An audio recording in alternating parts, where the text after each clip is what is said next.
as our debut. Hope not too stressful. Not so stressful.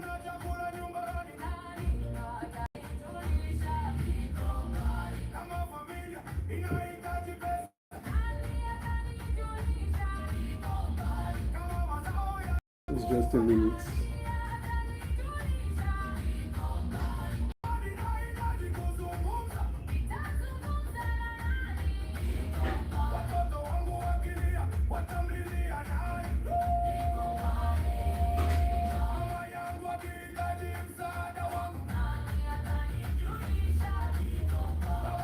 So, okay,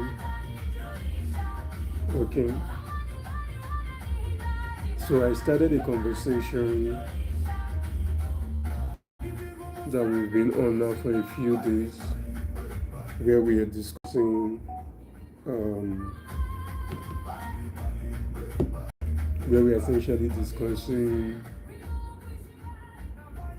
how to avoid fancy poverty, And yesterday, we tried a bit to focus on understanding our identity and overcoming the trauma that has been brought in by childhood, what we call financial trauma, and also looking at the unconscious um, messaging we may have learned from our parents, our guardians, as it relates to money. We did that yesterday. Today, we're going to be looking at social media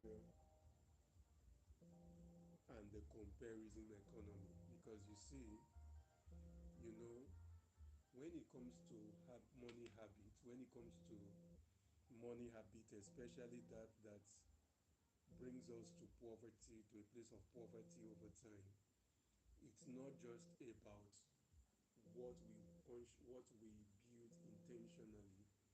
Sometimes it's also a function of an unconscious programming from social media. From social media.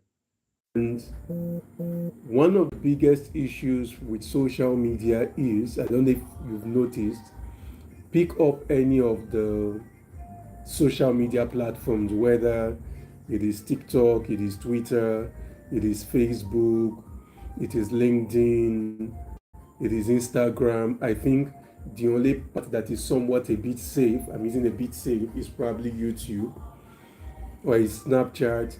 You would always see somebody that is living a better life than you.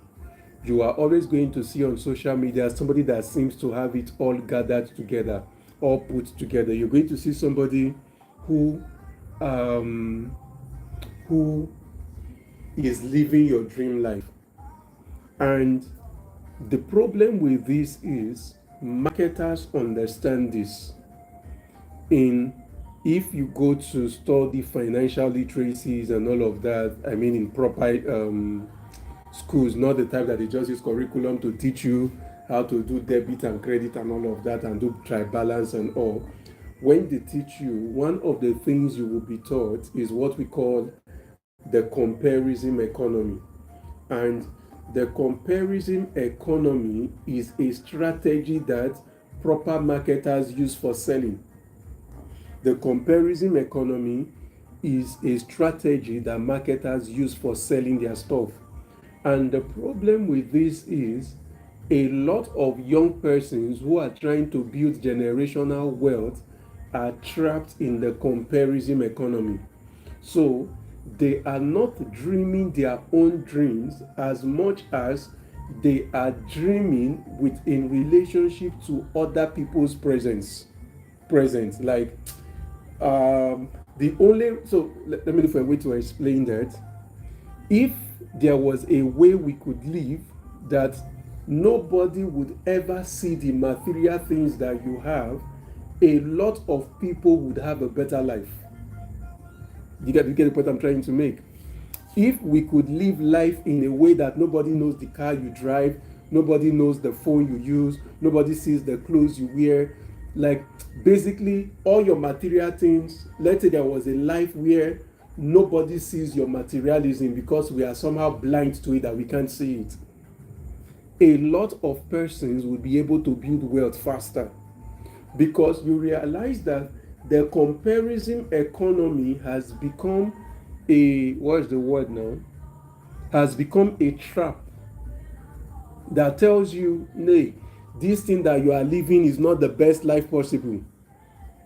It's not the best life possible. Because it is that comparison economy. A hi on Instagram, Benga Adegbe Kunle.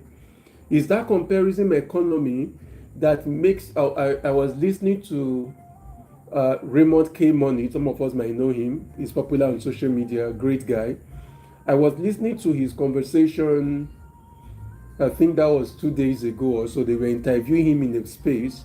Unfortunately, he puts on his cameras on that his TikTok stuff, and I was able to glean into his conversation. And the person interviewing him asked him a question. No, I think, was it they asked him a question or he asked himself? I think he asked himself the question. He said, I think they invited him in a university to come and speak, and he told them, and he asked them rather, why are you inviting me to come speak in your ish? And they said, oh, because we see you are successful. And he said, why do you think I'm successful? Because you are telling me that he's not educated to come to your school to speak to guys who are getting active education and stuff like that. So the interviewer then asked him, what do you define as success? Because, I mean, you are not educated and all of that. So if anything, you should cow out of publicity. You should stay hidden. You should be ashamed. What do you define as success? And his definition of success to me struck a chord, because he said for him, success is ability to use what you are given to move beyond where you were given. And that stuck. So success is not about whether I am better than ABC, but for him, success is, this is what I was given at birth. Am I able to use what I was given to be better than where that thing was given to me? Which means, if, for example, I was given birth to in a one room face me I slap you apartment, and I grew up in that place, and I moved from one room to 2 bedroom, or one room face me I face you, to even one room self-contained, I am already successful. I had the privilege of speaking to somebody earlier in the week, somebody influential in the what's it called, influencer space. We were just gisting, and the person said their biggest flex right now is they pay rent. That's what the person said, and I'm like, wait, I don't understand. What is your biggest flex? The fact that you're paying rent? And the person said, I grew up in a house where we all live together. The only time any of us as siblings step out of the house is we are in school. And even when we are in school, our parents were still the ones paying our rent. And he said, but today I have been able to build myself to the extent that, and the funny thing is, this person lives in the same state with their parents. I think even all the siblings are still in the same state. He said, but I have been able to build myself to the extent that I could get up and say, hey, mom, dad, thank you so much. I want to go rent a house. I have what it takes now to rent a house. I have what it takes to live independently. Not that I have not rented a house in the past, but when I rented a house in the past, that was because you were going to fund it. Right? Engineer, good evening, boss. What am I trying to say in essence? You see, comparison economy. And the reason a lot of persons are poor is because of comparison economy. And if we are not able to intentionally deal with this comparison economy, it is going to ruin a lot of lives.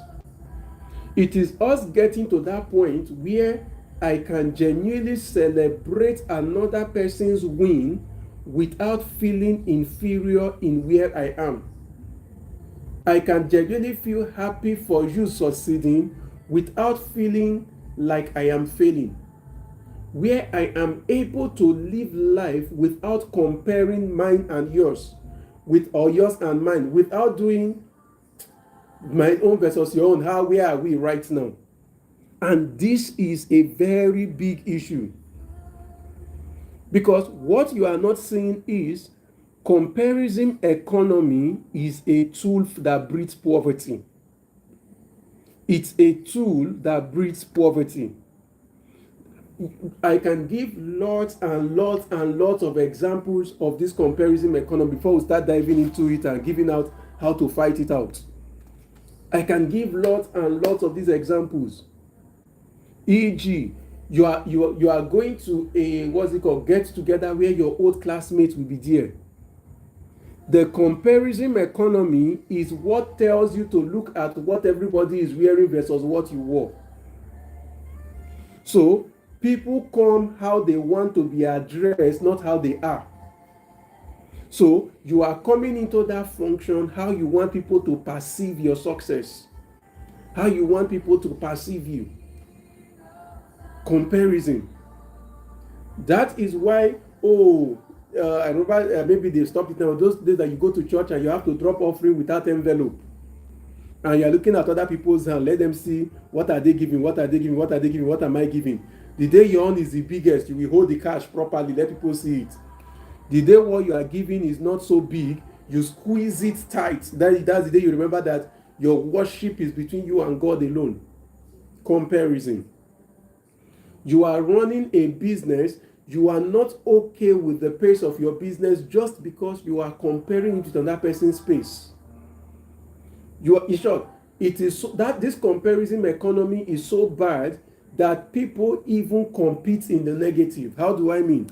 Have you ever seen a scenario, or been in a scenario, or had a scenario where one person is telling a story of their bad luck, then another person raises their own story of bad luck, tries to ensure that theirs is worse than the former?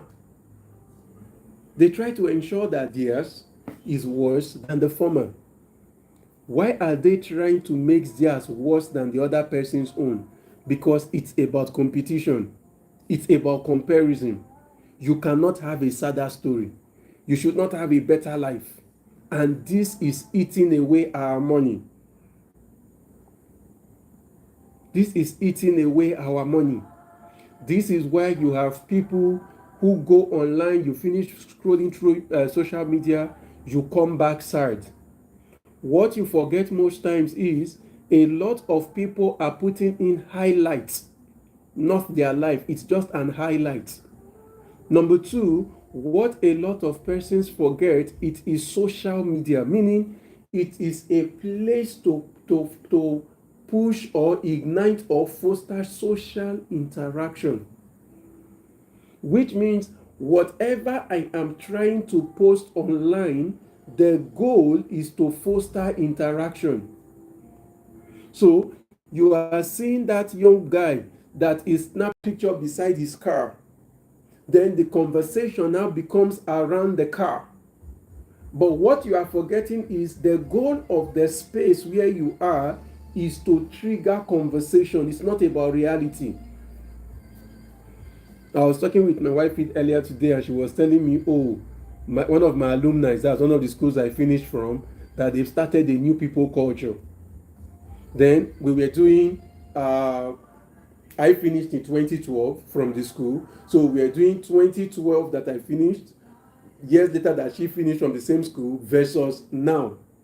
We're just comparing, and I'm like, okay. And I was telling her, the culture today is better than the culture we had in the school. What was the culture? What was the thing they did? For those that probably don't know, Igbinedion University in Edo State, their final year exam day, they kind of made everything the same day. So a lot of the students came to school with, think of the luxurious cars you can think of that students should drive. Like, think of it, from Maybach to AMG Mercedes to like luxurious vehicles. I think the only vehicles that were not in their lineup were things like the Lamborghinis and co. If I'm not right, those are the things that were not in those their lineup. And they all came out to do final year. And I said, well, it depends. And he said, no, that most of them went to rent just for that day. He said, better culture. In our time, parents actually got these cars for their kids. But where am I going with this conversation? We must get to the point where we do not get sucked into the economy of comparison. Where we do not get sucked into the economy of comparison. If not, we will not know when we start building what will destroy us over time. We won't know. That's what makes it sad. We won't know.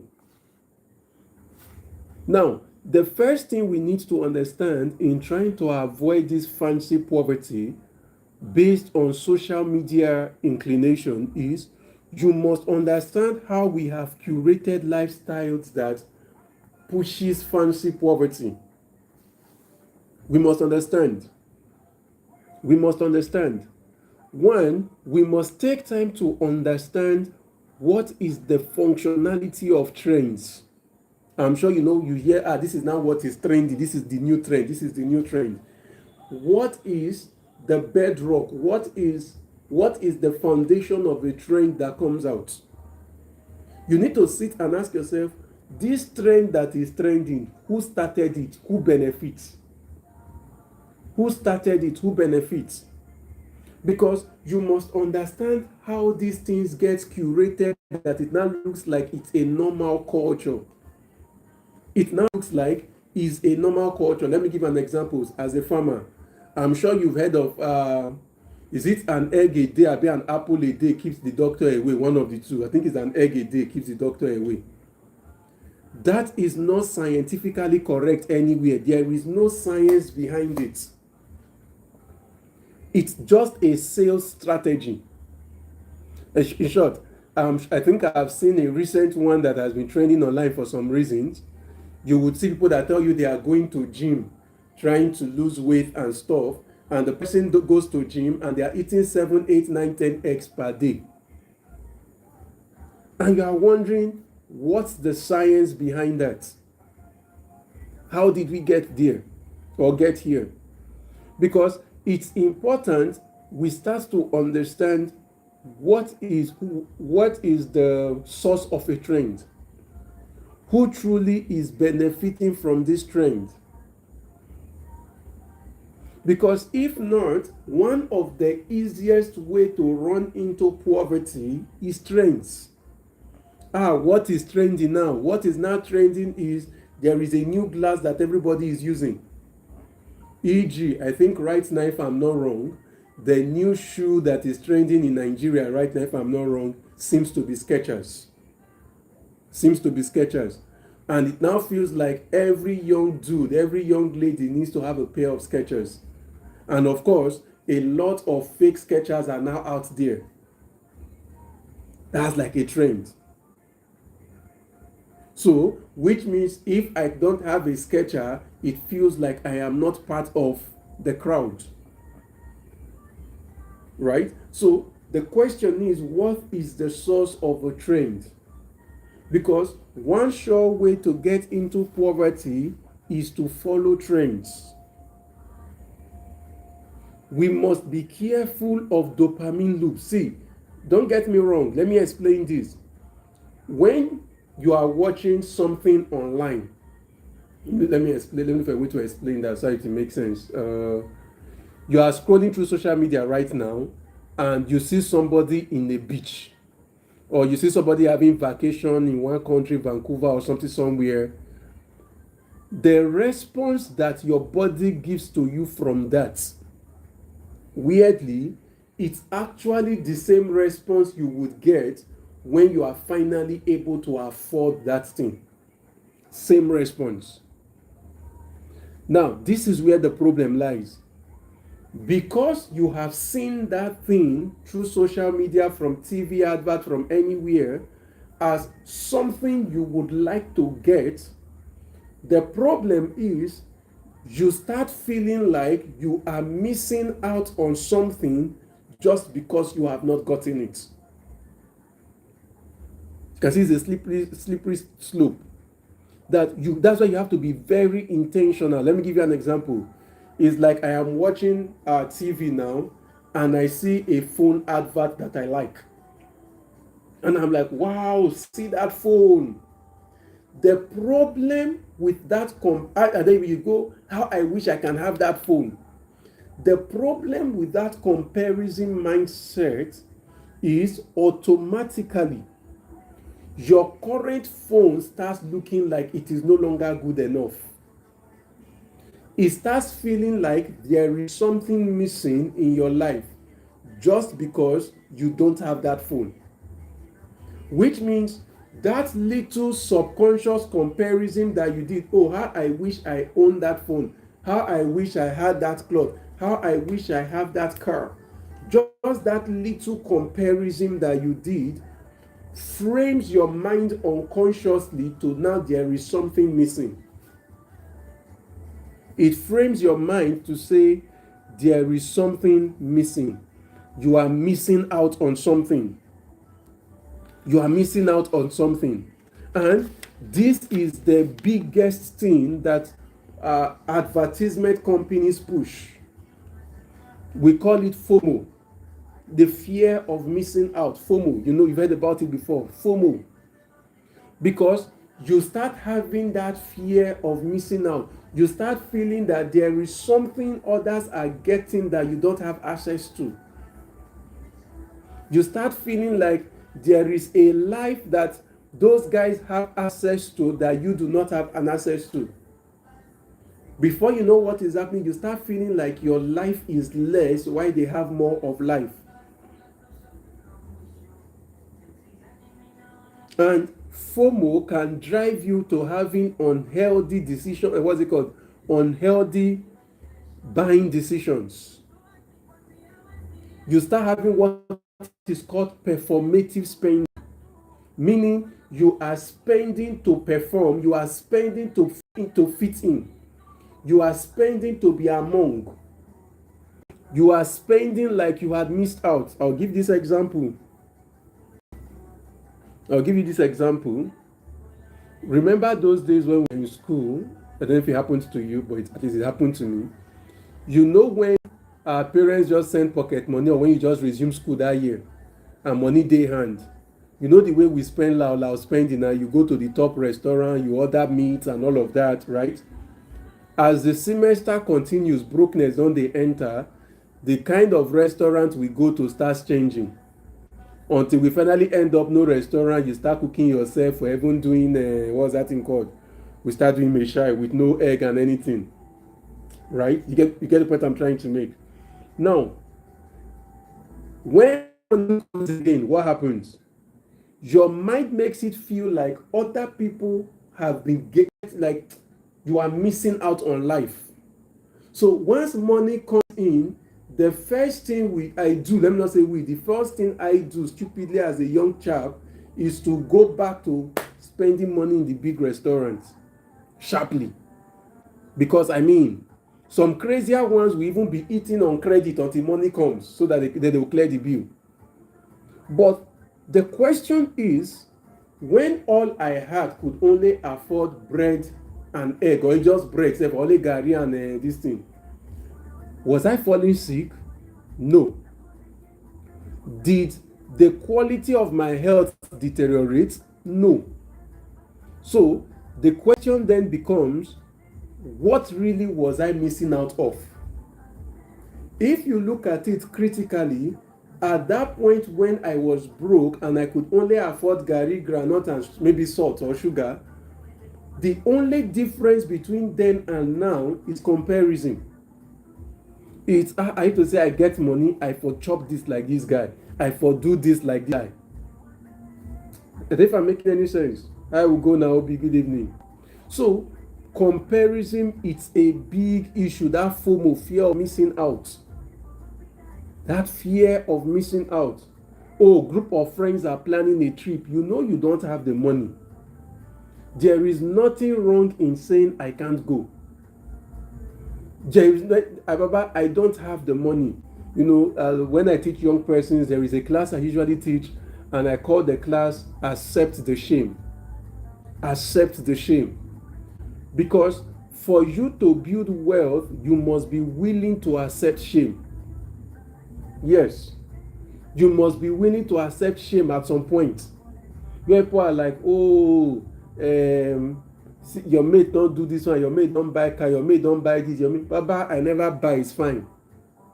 Your mate, they do this one, not be your mate, they fly abroad every other week, they go do vacation, and you say they work Monday to January to December. Worse off, at times, nobody is even telling us this. We are the ones telling ourselves. We are the ones comparing our life with other people's life. We are the ones that are the person speaking to ourselves. Are we still together? Because if we are going to build wealth, we must first be able to conquer fancy poverty. We must be able to conquer fancy poverty in all its forms, in all its representations. We must be able to conquer it. We must be able to say, okay, no, I ain't doing this shit. And one of those things you have to conquer is comparison. To say, no, I am not comparing. I am not trying to be like, I'm not trying to be like this. And it's a hard battle to fight. I kid you not. Because again, like I said before, your mind will automatically do a comparison. Your mind, your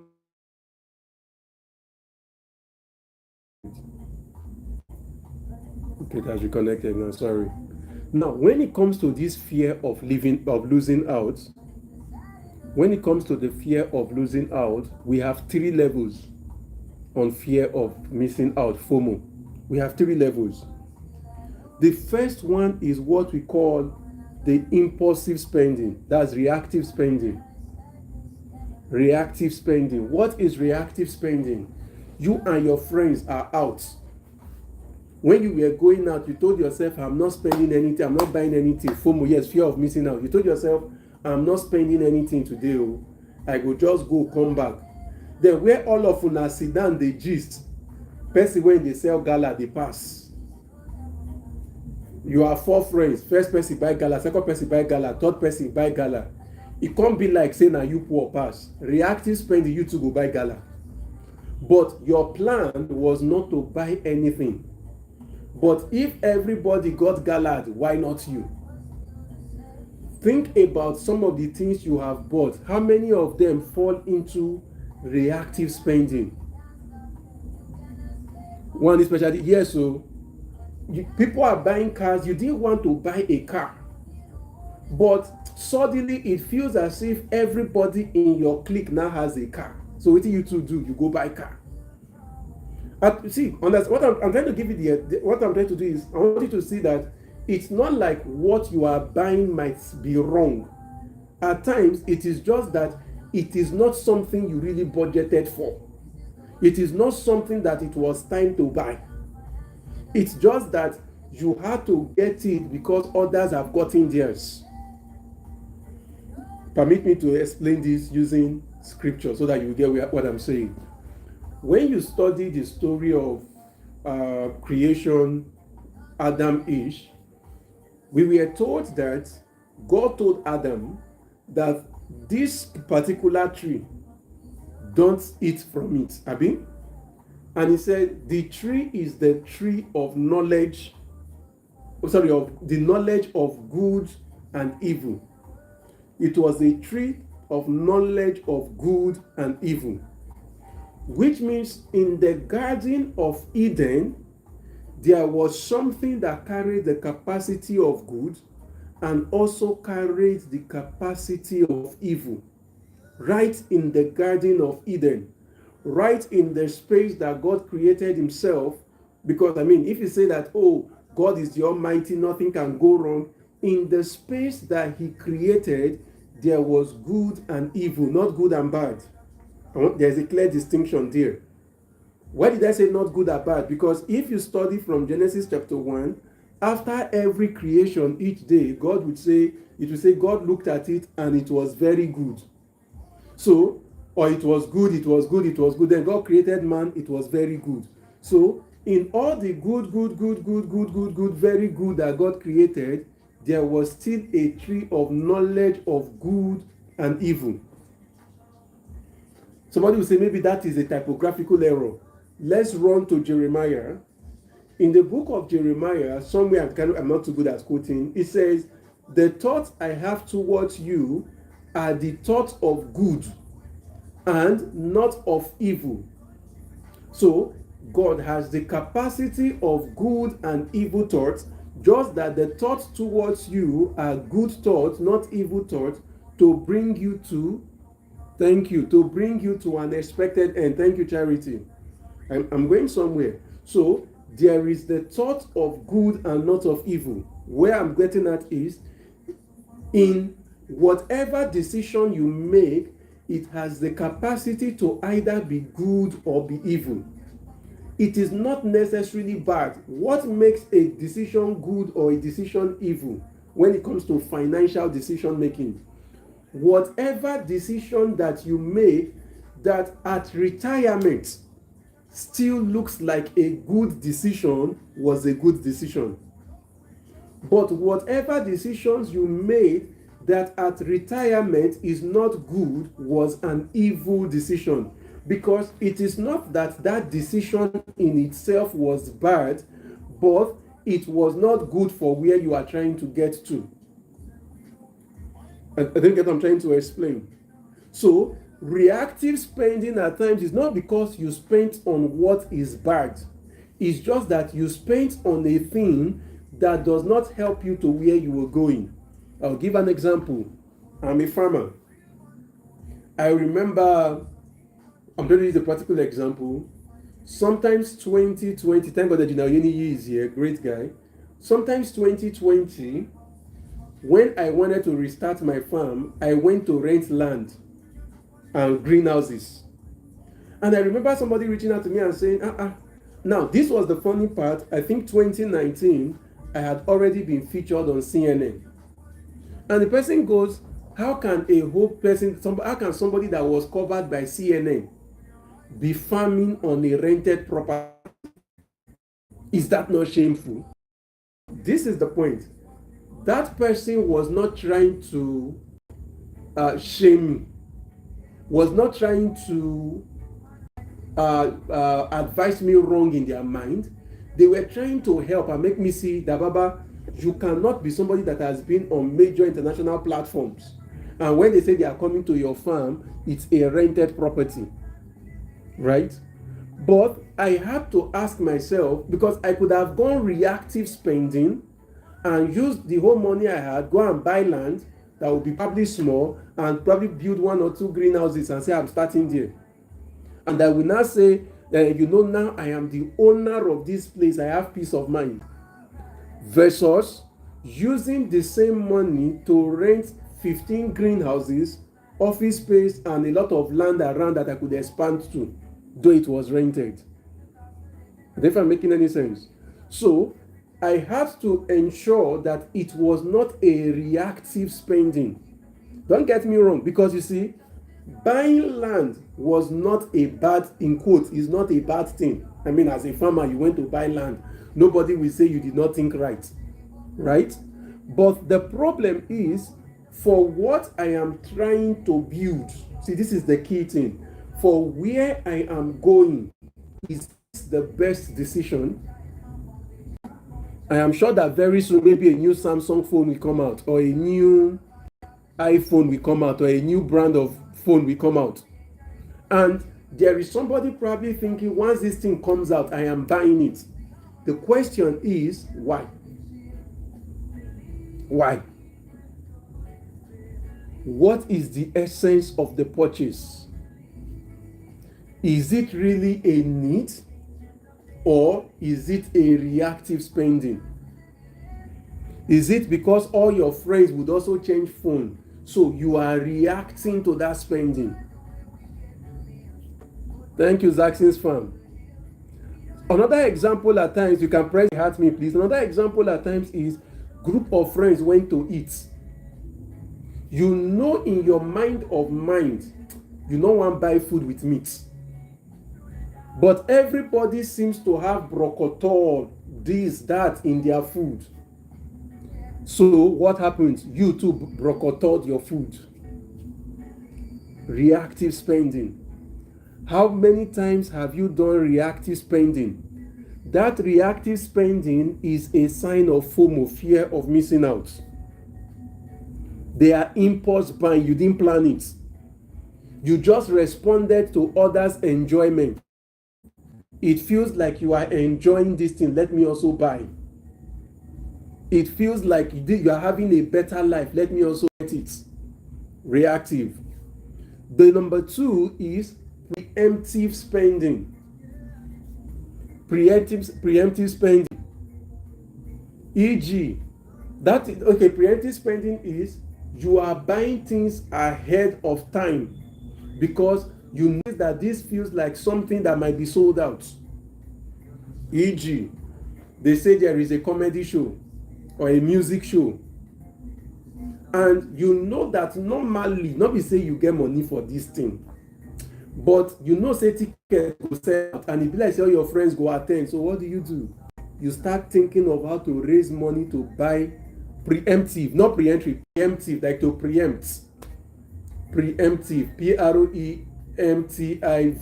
preemtive, preemptive spending. That preemptive spending, thank you, sir. That preemptive spending is also a big issue. I think we have more of preemptive spending in Nigeria around our party culture. No, preemptive. Around our, what's it called, culture? Party culture. You buy the Asoebi ahead.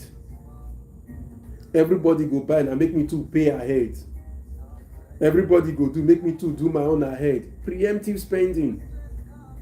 Let me give you an example of one preemptive character that is permeating our universities and for some reasons now permeating our secondary school. Sign out activity. When students graduate and they go and do sign out. The problem with the sign out is that cloth has just been condemned. If you had 4 shirts and you use one to do sign out and they've signed on it, you now have 3 shirts remaining. Think about it. Preemptive spending. Where you are planning the money to spend just to look like you are part of the system. That you are spending money you don't have ahead of time just to be counted as part of the thing. Just to be seen as part of the thing. E.g., I'll give an example. There is a personal example. There is a golf club around where I live, and they've invited me out. Yes, boss, thank you, sir. They've invited me out, come and join the club, the golf club thingy. And they told me the amount. I'm like, well, but I can't afford it. And they are like, no, you can join us. You know, we know who you are. You can even deposit and be paying small. I'm like, I know they play. Not be golf. I know play. I think they've invited me more than a couple of times to just come around and watch them play. And when I come, I just walk around with them, watch them play, because golf requires a lot of trekking. Jesus. We just trek, they play the ball, we follow, they play, they follow, we finish, I come back, I not play. Because again, let me say this, I am not saying people inviting you for these things are wicked. For them, that may be where they are, that this thing they can easily afford it. But you know for you, no, you know if you afford them. Preemptive spending. So, what are those things that you are spending on? Like, is a preemptive spending. It's a preemptive. Then number 3 is performative spending. Performative spending. Now, difference between performative spending and reactive spending. In performative, you want people to know you are among. You want people to see you in that class. You want people to count you amongst those that have that thing. E.g., performative spending is why somebody will put their child in a school they can't afford. And every time it is time for school fees, it looks like it is co-parenting we are doing. You are now calling different people to say, come, it's time to pay school fees, so please, let's come together, let's raise money. Performative spending. Because the choice of the school for you, again, there are ways people will tell you that, no, I chose the school because it's good education. There are cheaper schools that have same good education. There are cheaper schools that have same good, education. The reason for an expensive school is not just about the curriculum, but about the network. But be comfortable if you still cannot afford it. Performative spending. I saw a story, I don't know if the story is true, but I saw a story online where the person posted and said, oh, a group of friends from the same school realized that one of their ex-colleague and alumni of the same school has been struggling since graduation for some years. So this group of friends came together, raised I think 1.2 million and sent to this guy to say, take use and support that business when you want to, so that your business will fit grow. Then I think they said a few weeks later, this guy now posted in their chat group, because they're in the same WhatsApp group, saying he is about to get married. Posted his wedding invitation card that he's about to get married. He has been dating this lady for 4 years. Now that God has helped him with some money, of course, the money now at this 1.2, he feels it's time to settle down. Then he ended it by, I think after that, a few minutes later, nobody said anything according to the person narrating the story. He now posted again, please, like, my guys, I beg you, I will need all your support. My wedding budget is 3.2 M. And the person telling the story said immediately he posted that, they deleted him from the group. Performative spending. Why is, if you that don't have money, I have no quarrels with you trying to get married, but you that don't have money, why is your wedding budget 3.2? Performative. You will hear of couples that borrowed to do wedding. So they start off their family life in debt. You are doing burial. You are raising money to do what? To bury somebody that has died, that doesn't even know what you are doing. Performative spending. How many times have you done things just because you need others to put you in that class? How many times have you done things just because you want to be counted amongst them? Performative spending. And this is like another big, what's the word now? Subtle demon affecting people's finance. They are, somebody wants to do program, everybody is supporting 10K, 50K, 100K. Baba, I am very comfortable to tell you I don't have. I ain't spending money on these sheets. I don't have means I don't have. And there is nothing wrong, there is nothing to feel guilty about. Performative spending. Because the reason why it feels like the money is not enough at times is because of your performative spending. Some people, the house rent, the house you are living in, unconsciously is performative spending, but you don't know. The house that you are living in right now is performative spending. It's not that you are we are not saying, so let me put this out, nobody will take it wrong. The goal is not that you don't deserve it. The point is, you cannot afford it yet comfortably. So, we need that money to go into other places to grow. You are trying to live retirement life in your active struggling life. That's where the issue is. So, we have a lot of performative spending.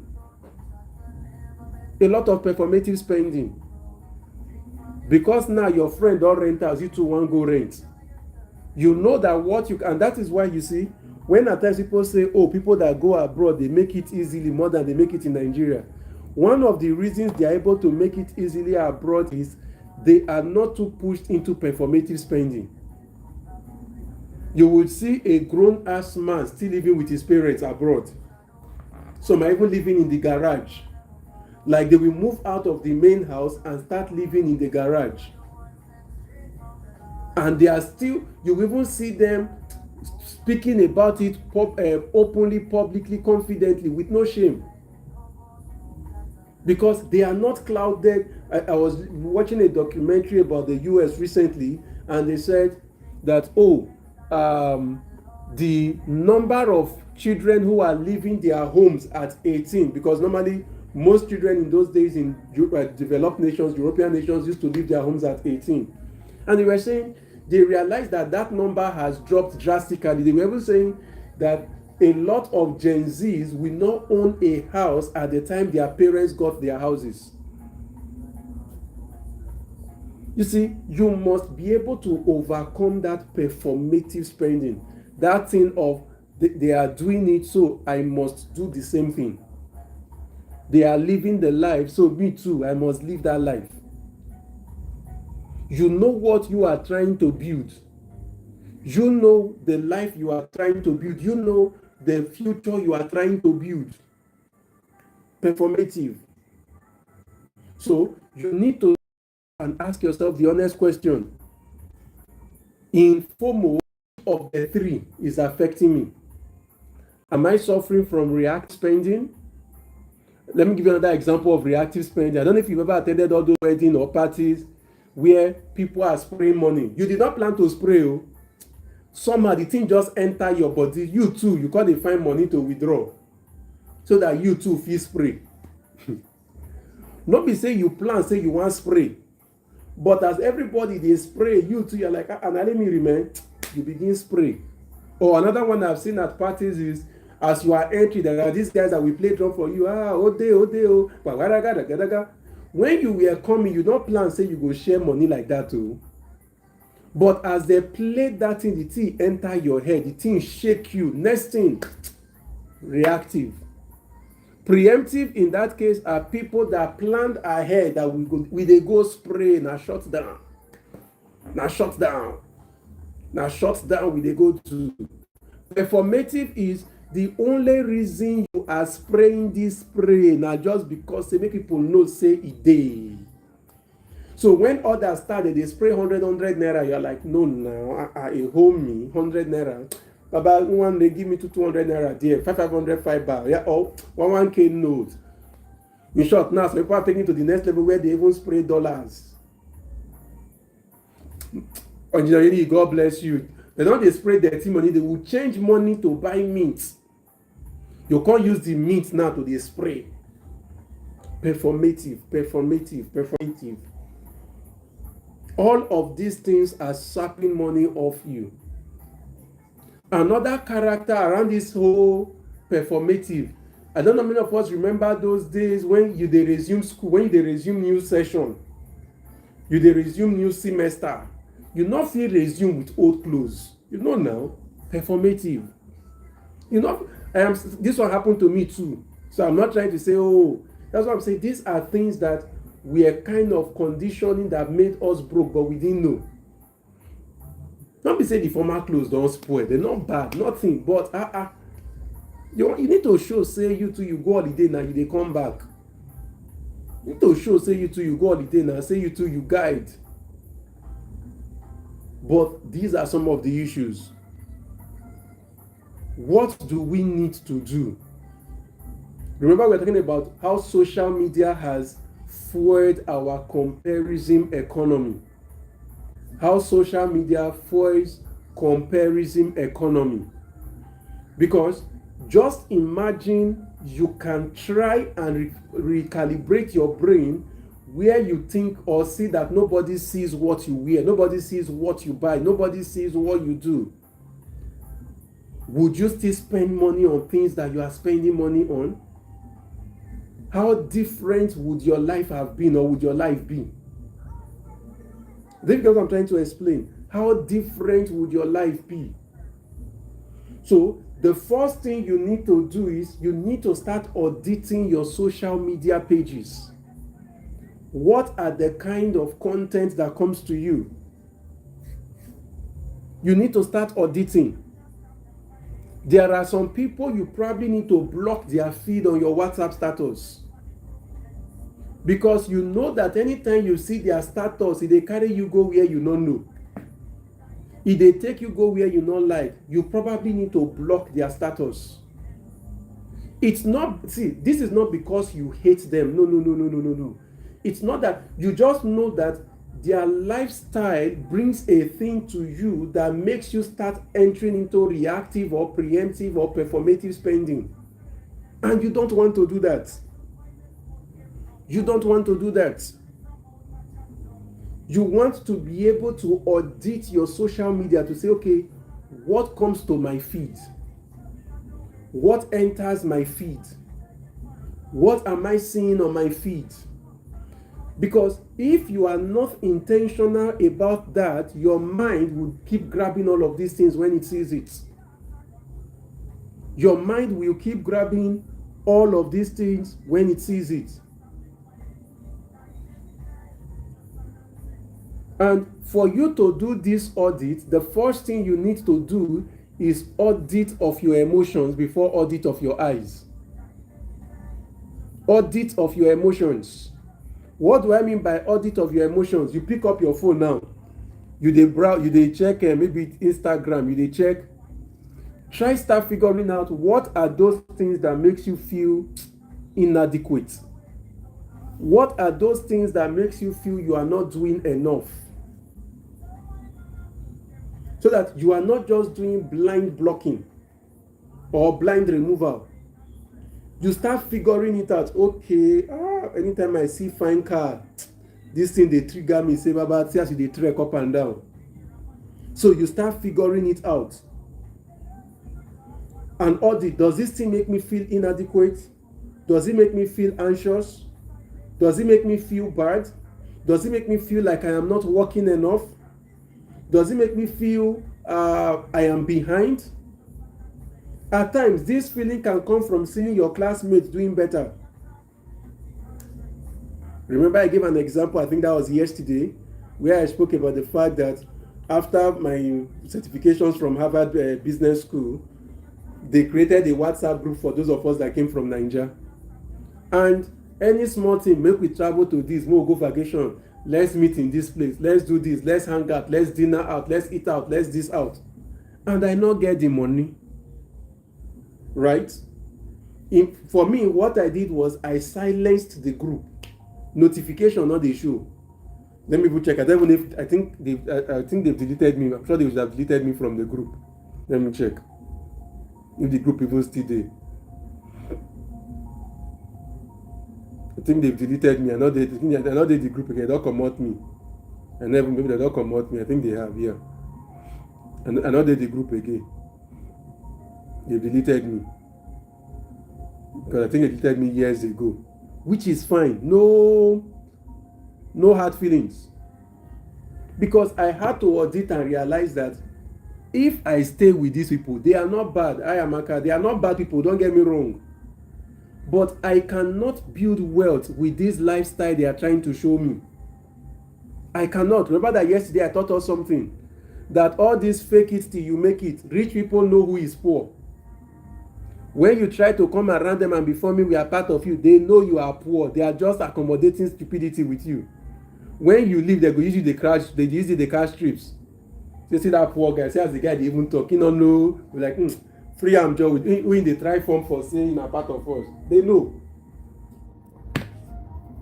They know when you are broke, they know when you are poor, when you are just trying to do what's it called? So one more. In some cases now, once you have done your own audit, first cut off those you can cut off. Cut off those you can cut off. There are some that you need to bring in a deliberate friction. You know that that only calls you when it is time to go and drink. You know that friend that only calls you when it is time to go to places you will spend money. Put in a deliberate friction.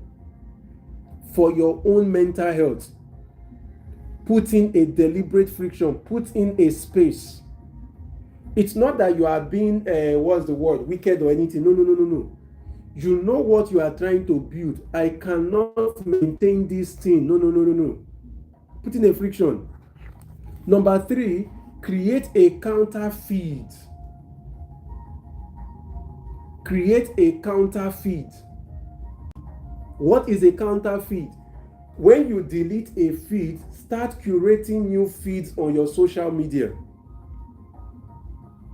And for example, I'm realizing that okay, on TikTok, whomever's feed that shows up that I stay long to watch their content, TikTok would intentionally bring more of that. And if I realize that this content is not contenting, what I then do is I block the person or mute. So TikTok does not show me that kind of content again. It doesn't. So you need to create a counter content so that you are able to get content that helps you still thrive without financial recklessness. Number 4, practice what we call the pause before purchase system. The pause before purchase. Anytime you are on social media and you see something that feels like, let me buy this thing, pause. Ask yourself, why? Ask yourself, why? Then 2, remember you have the money. You have the money to buy this thing. Somebody said assist me with 2K. Ijoma, I don't know you enough to give you 2K. And if you're online and you have money for data, you should have people around you that know you better to give you 2K. I'm sorry. So you should be able to practice the pause before purchase. You must be able to practice the pause before purchase. Very important. So 2, not just pause before purchase. Before you buy that thing, you know you have the money, right? Look for an authority figure and tell them to borrow you money to buy that thing that you will pay back. Let me give you an example. You just saw a cloth that you like, but now remember that these things we are talking about are things that are triggered because of social media. We are still going to discuss other mechanisms in the future. So you were scrolling through social media, you saw a cloth, you're like, wow, this cloth is beautiful. Instinctively, you chatted up the vendor, how much with this? The person even write the price there. This thing is 10K or 50K or 100K. So you have the money to buy the thing, or you have money coming that you will take from it to buy the thing. Now, what is the pause before purchase? Remember that this is something driven by social media sales. Before you buy it, pause. Look for one of the people you respect a lot. Somebody that is agbalagba to you that you respect. Call the person. Hello daddy, hello mommy. I just saw a cloth that I like on social media and I want to buy it. Please, can you borrow me so amount? I know it sounds crazy. You see, because the reason many a time you are able to convince yourself to make that bad decision financially is because it is you talking to yourself or to your friends that also have the same problem with you and you don't know. But when you think of calling an agbalagba, think about it. You are calling an elderly person or a senior person or somebody that you have respect for, and you are not telling the person, I want to buy this thing. Let me give you an example. I'm sure we saw the story a few weeks back where Davido said he's no more buying cars. And he said the reason is because Alhaji Dangote, his godfather, has told him you can't be buying cars like this. Now, try and imagine that every time Davido needed to buy a car, he called a Dangote to say, Alhaji, well done, good afternoon, how about it? Please, so you fit borrow me money to buy car? Maybe, just maybe, he will buy his first and second car that way. But by the time he wants to buy a third, fourth car, there will be a restraint from, if I call Alhaji now, what will he say? Now, where am I going? You see, that's thing that tells you to buy quickly, buy. When you call that person of authority, even if they give you the money and you go ahead to buy it, because you still need to come back again and again to the same person, and remember you pay the money back. It's not like they are dashing you the money. At some point, shame will catch you. You will feel uneasy. And what will happen is, when that instinct comes again to do the impulse buying, to do the performative buying or the preemptive buying, your body will calm down and think through properly. That's what we are trying to build. Because what happens is, when you say, I want to buy this thing, I don't have money now, I need like 80k. They say, you want to do, is it Ashwebi? You say yes. Who is doing the wedding? Not the way this our elderly people talk. Who is doing wedding? It's like what cloth are they wearing? Maybe you now say the cloth is costing 300k. Knowing a typical, now, 300k, which kind of cloth? Why? Don't you have something similar you can buy or wear? So what then happens is, gradually you start learning how to talk to yourself in that person's voice that has been acting as your guardian, in quotes, that has been acting as your financial guardian. Let me explain this. Though we've not gotten there yet in our class, let me explain this. Those who know me know that I love reading. And I have been trying to study how wealth moved from generation to generations. Why what's the guy's name? The Ford family have been wealthy from generations to generations. How are they able to ensure that there is no La Vida local spending? Then I realized that there is something called, let me check the name, family office. Yes, family office. You can go take your time and read about it on your own. Family office. Take your time and read about it on your own. Something called family offices. Or there are two types. There is family office and there is multi-family offices. You can take time and read about them. Family office or multi-family offices, these are business. So family office are or is, yes, there is family office, then there is multi-family, like multiple, multi-family office. Same business but two different model. Now, family office, so let me read what AI wrote. A family office is a private company or dedicated team that provides comprehensive wealth management and advisory service to ultra high net worth individuals. In the US, they typically work with people that are worth $50 million to $100 million and above in the US. But different countries have their own range that they work with. So this is what I mean. What I realized is a family office, so you are running a business now. If you work with a family office, that company has only you as their client. That's why they are called family office. Those ones are more expensive. But there is the one called multi-family office. Multi-family office manages multiple families' wealth. Now, this is what it means. When you have a family office working with you, it means that even you as the papa, as the mama, as the pikin, you not fit spend money as you like. Now, as those people say you go spend your own money, you go spend them. So they give you an allowance, a threshold that you can waste as you like. Which means, just an example, it can be that they have agreed with you. They will say, okay, this is your farm that you are doing. We will help. So they will be the one helping you to do the management of the farm. Your staff and everything is now under them. Don't worry. They will not tell you as the CEO, chairman, from what we have seen, now 100k we go they give you as the husband monthly. They pay everybody in the family, husband, wife. If your children are in school, they pay school fees. They manage everything. I'm going somewhere. So they now say things like, okay, will they give you maybe 50k for your luxury? I want you to see how the rich people get rich, how they are able to maintain their wealth.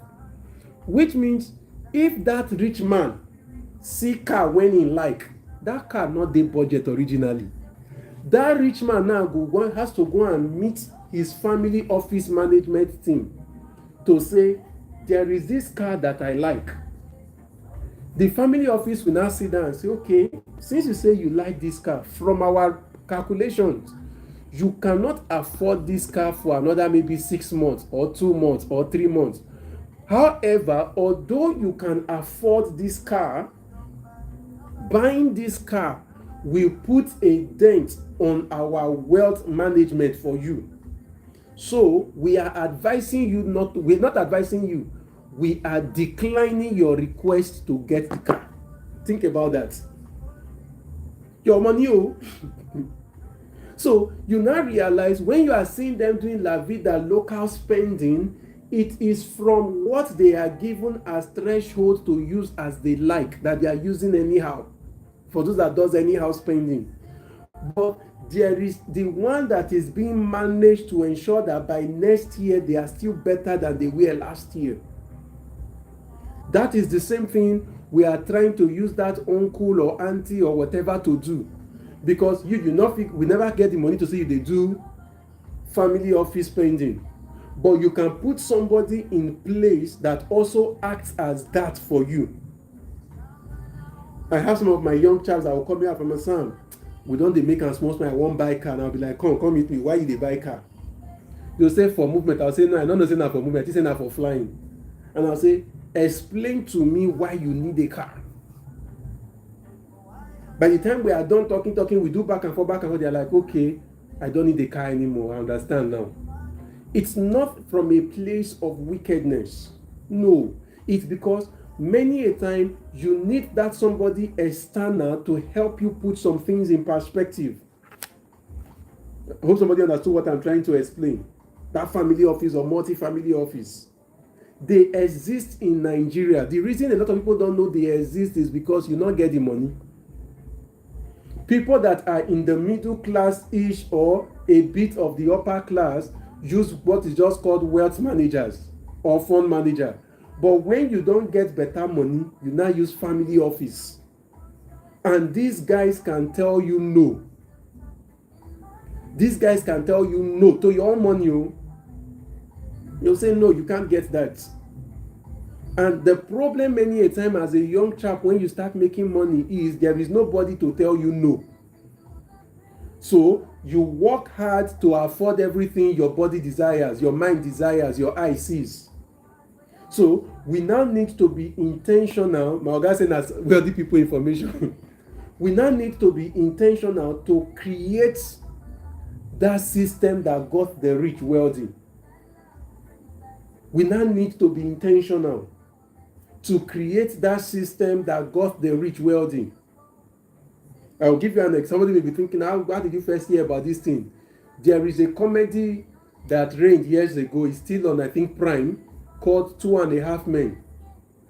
One of the characters in the movie is called Charles, who was a musician that was getting royalties. And I remembered at the point that he got broke.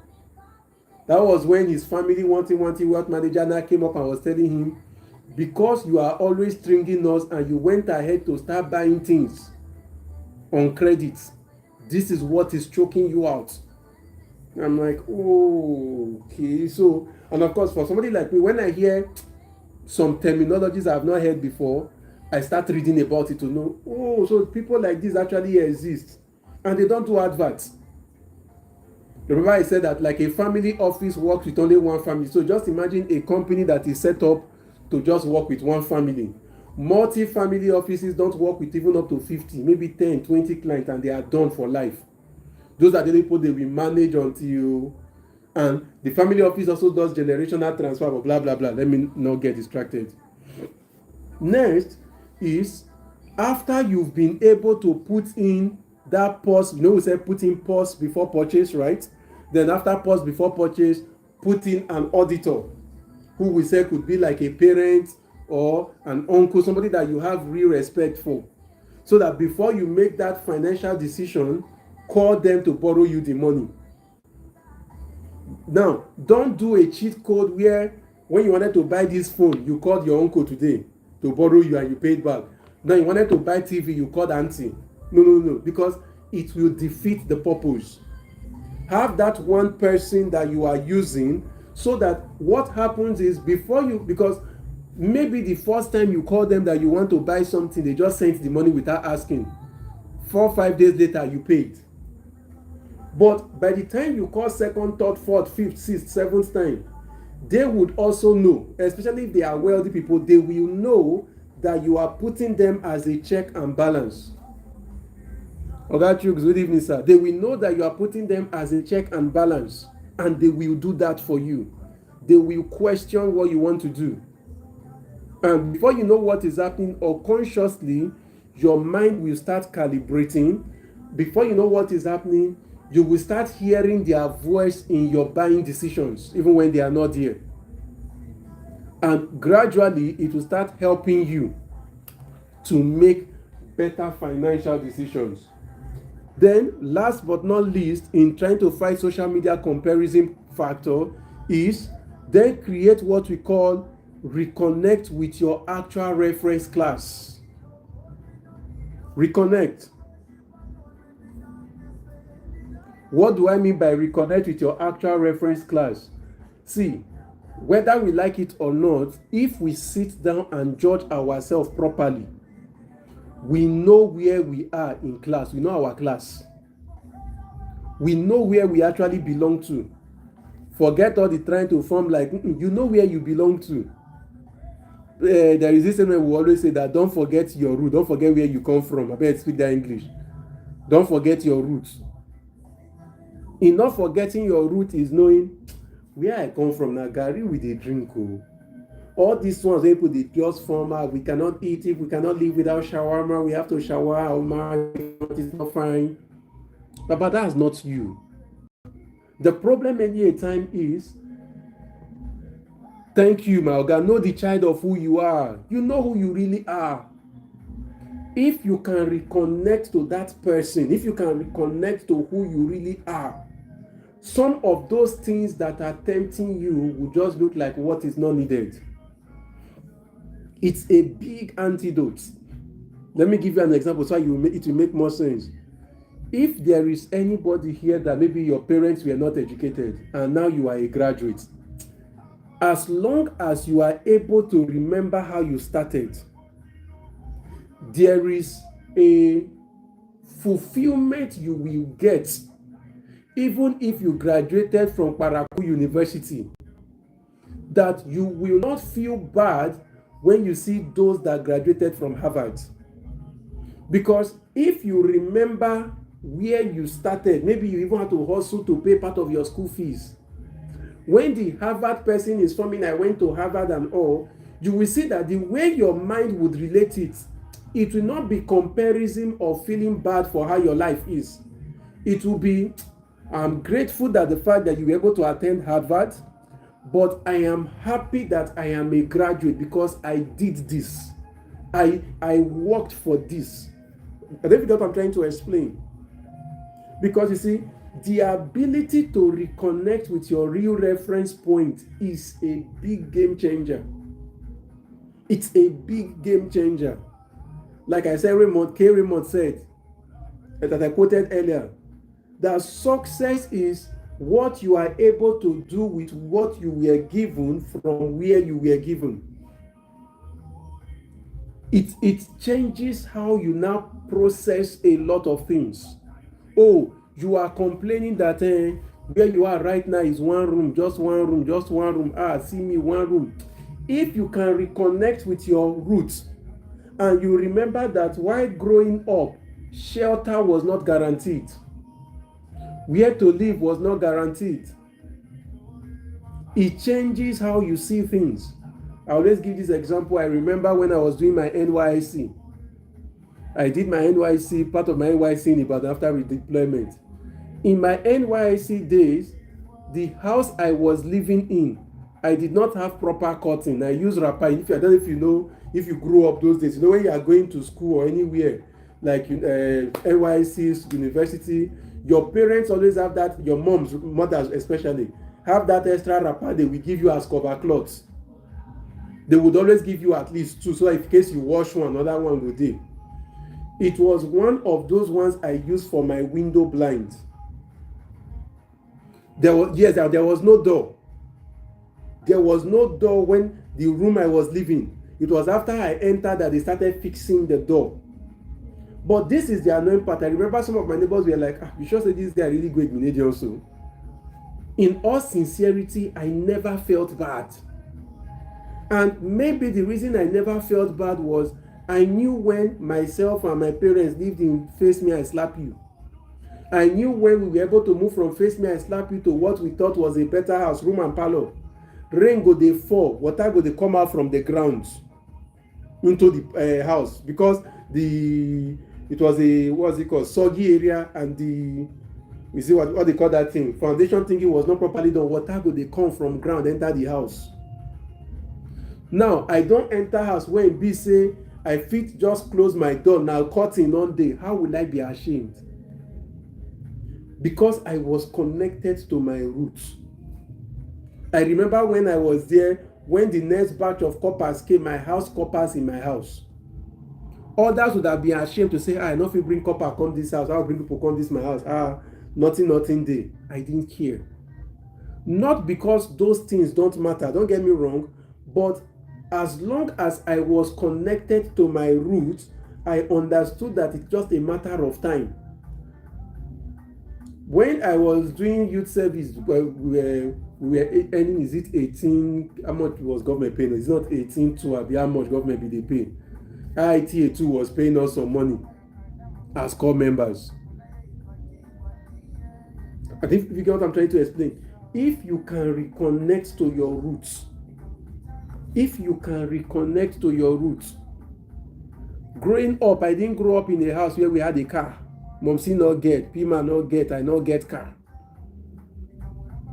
By the time, years later, thank God Engineer Oyeni is here, I can't get Avalon.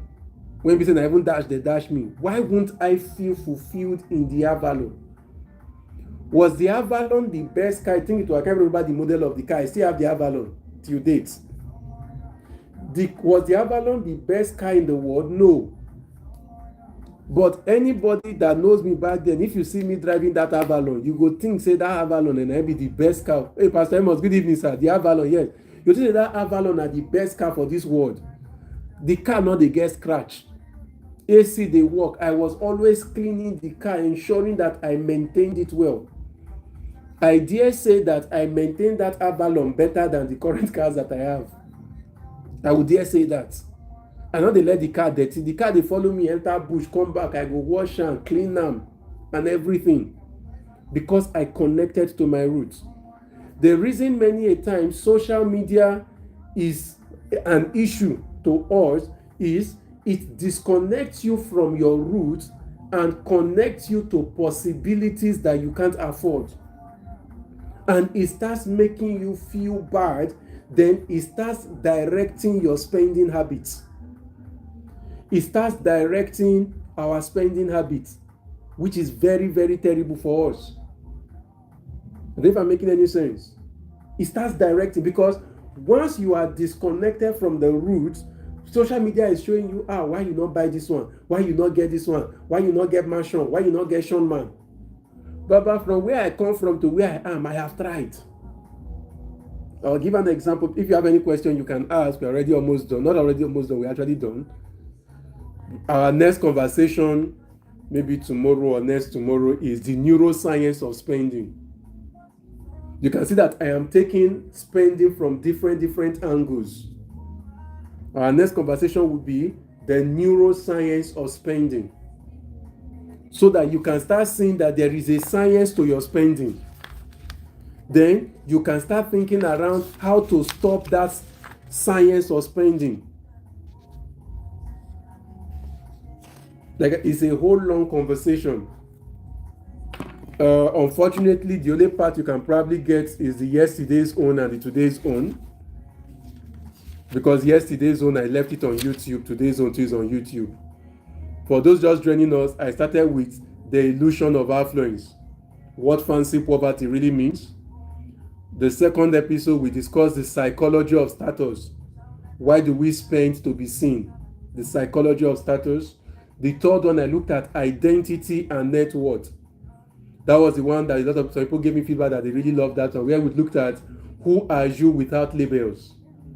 and I gave an assignment that who are you without the labels, right?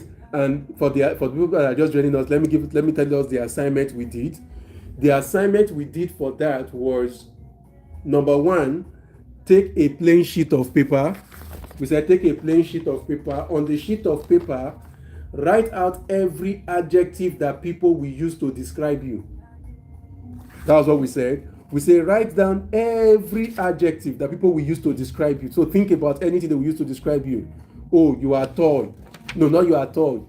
You are a graduate. You are a this. You are a that. You drive a car. You think of any adjective. The guy that rides the red car, that lives in this house, that does this.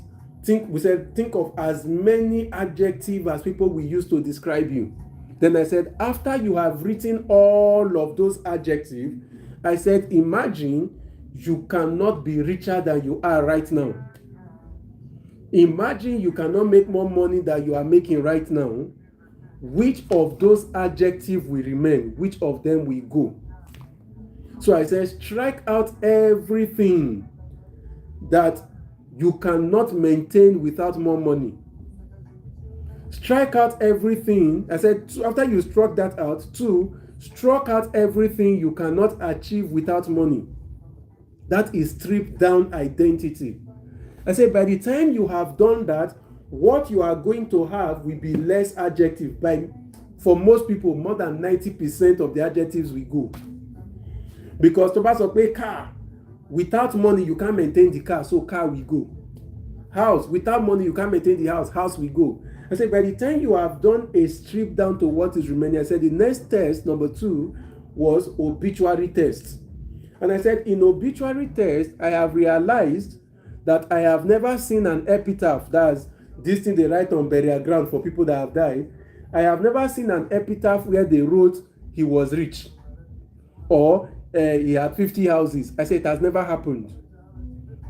I said, so think, based on these things that remained, that has nothing to do with money, what would you like to be your epitaph?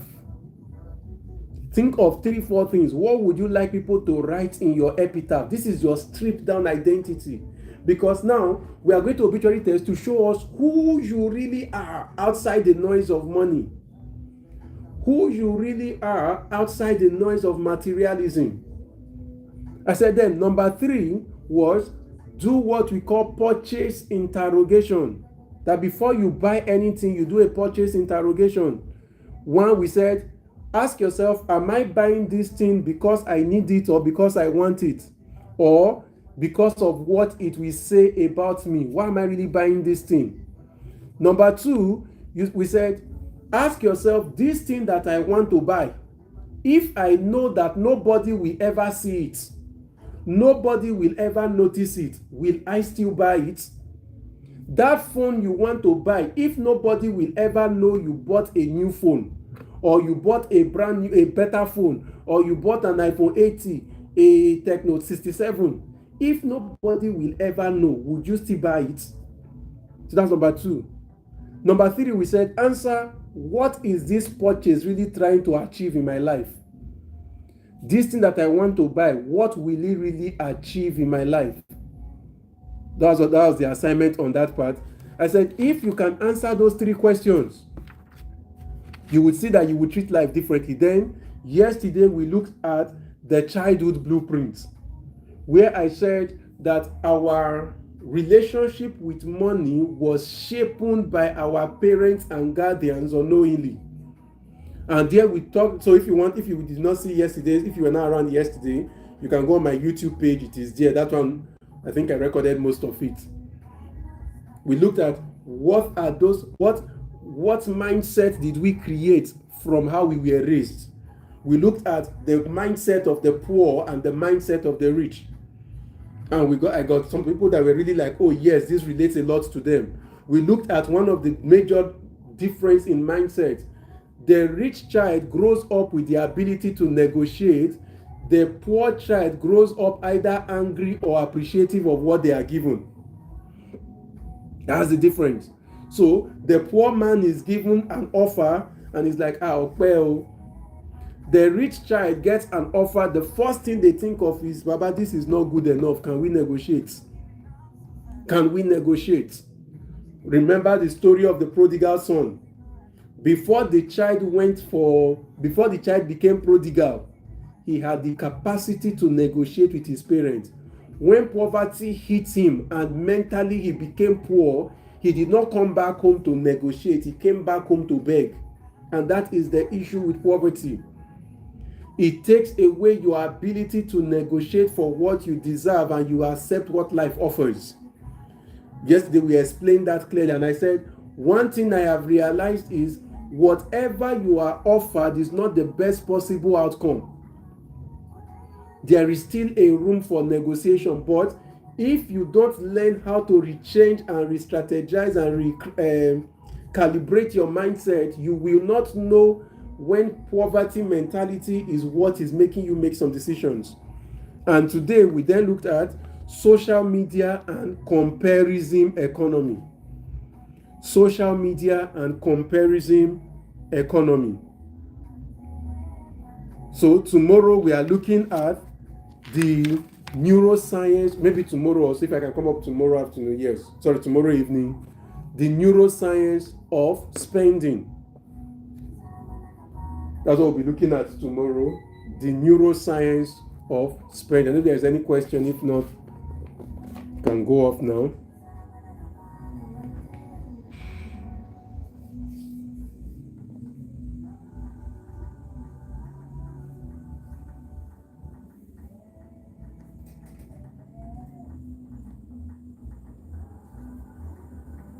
If there's any question. So the neuroscience of spending. Because you need to understand how you have been wired and why you buy the things you buy. We will look at the role of things like your dopamine, your cortisol, and serotonin. We'll look at these hormones.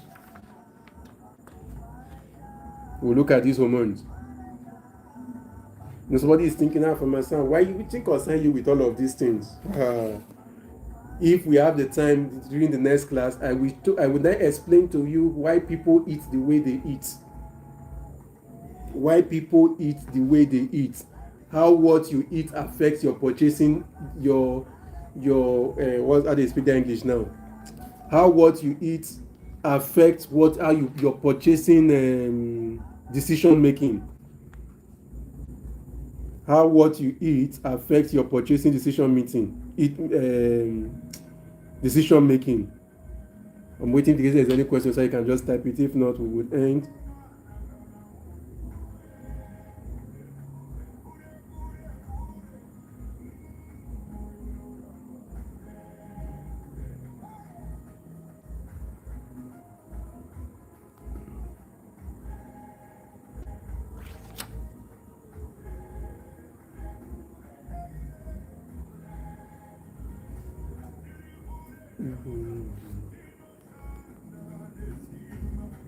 I'm sure that somebody might be thinking, how will you say my eating habit will affect how I spend money? Have you heard of this thing that they will tell you, don't go to a negotiation with an empty stomach? That when you are going to look for a contract, never go to negotiation with an empty stomach. Have you heard of something like that before?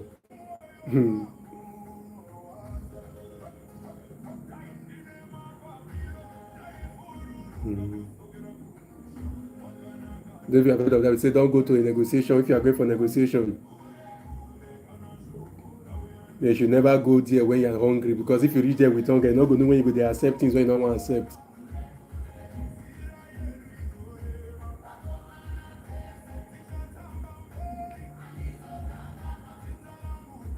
One thing they will tell you, that never go shopping when you are hungry. Because there are foods that can trigger your purchasing habits. There are foods that trigger. I don't know if there's any question. If not, thank you for joining.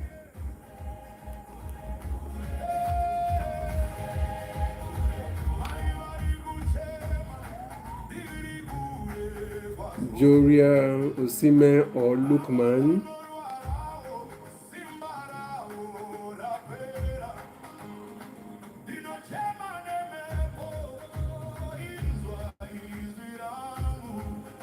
Is there any question? For those that joined at the beginning of when we started last week,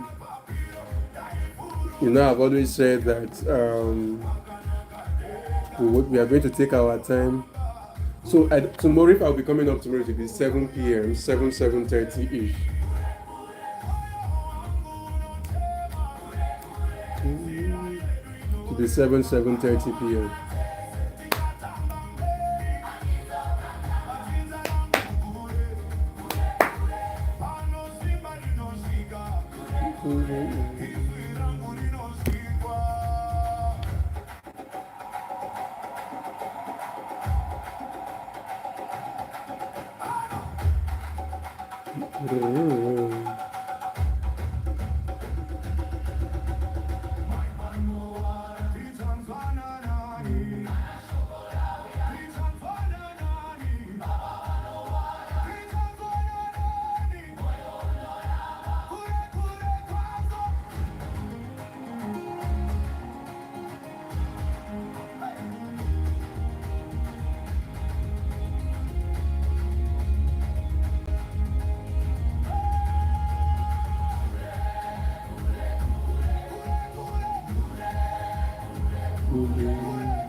Okay, let me go up one.